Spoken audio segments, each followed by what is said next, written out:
As by now you know, at the President's request, I have been pulled away from your classroom, and yet it is important today that you review Newton's laws. At the end of class, you'll be required to write down each of the laws and a summary of each of them, of course, and a significant point or example of what they are. I know how sad this must be that I'm not there for you. But I will see you shortly as soon as the alien problem can be resolved. Sir Isaac Newton was a scientist who lived from 1642 to 1727. He developed the three basic laws of motion and published them in 1687 in a 3-volume work called the Principia Mathematica. Newton's discoveries helped start a scientific revolution and led to the fundamental understanding of how bodies move through physical space. The first law of motion, the law of inertia.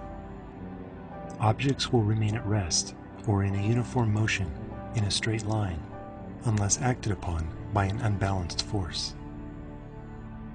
Here we have 3 spheres on a table in a state of rest. The gravity pulling the spheres down is countered by the force of the tabletop pushing the spheres up in the exact opposite direction. The balance of forces is what keeps the spheres at rest on the table. This sphere will act as an unbalanced external force.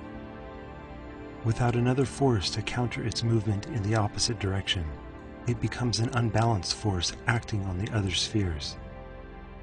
The external force collides with the spheres and changes their motion state. The natural tendency of an object to remain at rest or in a uniform motion in a straight line is called inertia.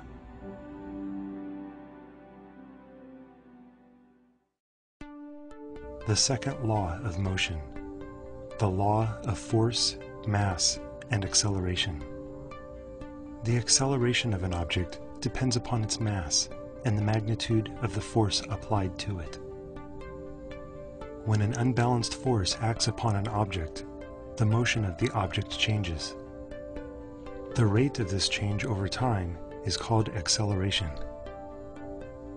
Acceleration depends upon 2 variables, the mass of the object and the magnitude of the applied force.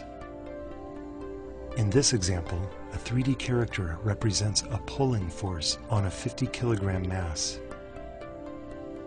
Using his full strength, he has no trouble accelerating the object in the direction of his pulling force. If the mass is doubled and we want to accelerate it at the same rate, we must also double the force. Our character, however, is already pulling at his full strength. So what happens? He can only accelerate the object at half the rate as illustrated by his slower pace.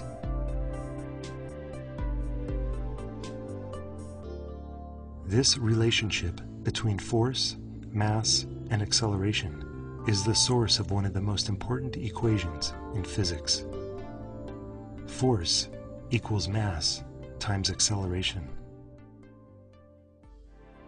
The third law of motion, the law of action and reaction. For every action, there is an equal and opposite reaction.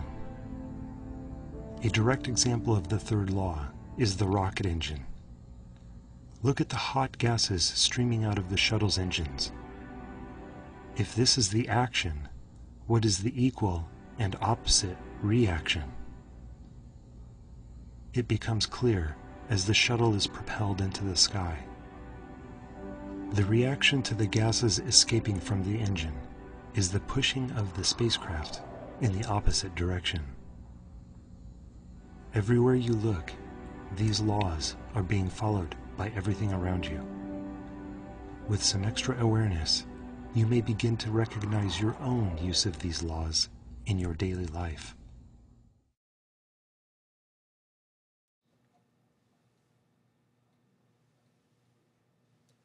Didn't think I was still here, did you? Little you know. But yes, I am here, and I will remind you that you're required to write now a summary of each of these three laws and one example of how it works not used in class.